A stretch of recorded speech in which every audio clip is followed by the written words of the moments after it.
right, Ludo, you want to say hi? Come on up. Yeah. So, oh, there we go. Here's my partner today. Yeah. He's gonna just get comfy and lay down, I guess. So there's this huge stack of cookbooks that I brought home from the library. I think I brought them home actually last March, and I've been using a ton of the recipes in these books. I am a vegetarian, and when students figure that out or find out about that or discover that, it's like they just have so many questions about why I'm a vegetarian, what kind of things I eat, do I eat fish, blah, blah, blah. All right, so I'm kind of obsessed with Chandra Moskowitz. I have 1, 2, 3, wait for it, 4 of her vegan cookbooks. And I thought it would be fun in the book review to choose a recipe out of one of her cookbooks, and I'm choosing this one, Isa Does It, to actually try cooking on camera. So the recipe that I'm going to attempt to make today is Isa's carrot cake vegan pancakes. And this is what she says: when you want carrot cake but it's way too early in the day to eat cake, and retain your dignity. Carrot cake pancakes to the rescue. So yeah, so game on. I'm gonna make these pancakes and then we'll be back. Instead of using flaxseed, which is the egg substitute, I have so many eggs because we have chickens. So I have like 3 dozen eggs on my shelf because we have 9 chickens that are laying their eggs every day. So I decided to tweak the recipe to incorporate some eggs. I've already mixed up the wet mix, the eggs, the oat milk, the maple syrup, oil. There's a little bit of vinegar to make it more like buttermilk, and vanilla. So I've got that going. And the next thing I'm gonna do is I'm gonna put my dry ingredients, flour, baking soda, salt, in this bowl.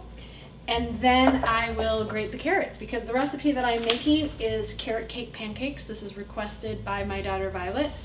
I have made quite a few recipes in here, and I'll make sure that I drop down below in the description the recipes that are our favorites, that are definitely going in our regular routine of what we make here at the Sparks House. Okay, so stay tuned. I'm gonna whip this up and then we'll talk about the book and how the pancakes are.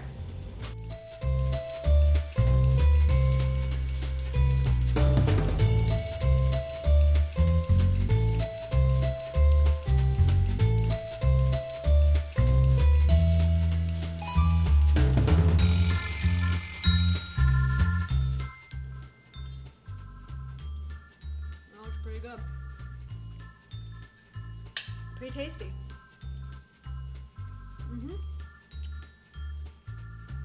Very good.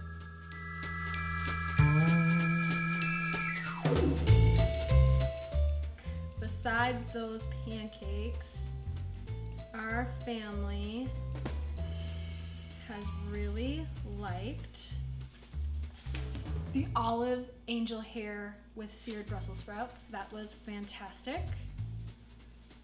The pesto cauliflower pasta with breaded tofu. That's probably my family's favorite. Falafel burgers. Okay, this one's kind of gonna sound weird to you, but it was really, really good. It is a chickpea rice soup with cabbage, and I had this old cabbage that I probably bought a month ago. Hanging out in the fridge, and I was like, bam! I got extra chickpeas. Those are also called garbanzo beans. And I got this old cabbage, and I'm in the mood for soup. It was delicious. So anyway, check out these books in the library. The link is down below for you to check them out. And be adventurous about your cooking. Explore the world through the cookbooks. So you think you're not a reader? You are! Boom! You can read a cookbook! So have a great weekend. Links down below so that you can check out all the different cookbooks that we have in the Buffalo High School library. If you are a Buffalo High School member, faculty, learner, student, whatever, if you're part of our community if you log in with your school Gmail username and password, you can put a hold on any of these books in our online catalog, and we will let you know that they are available and you can come pick them up. See you soon. Bye bye. Happy reading and happy eating.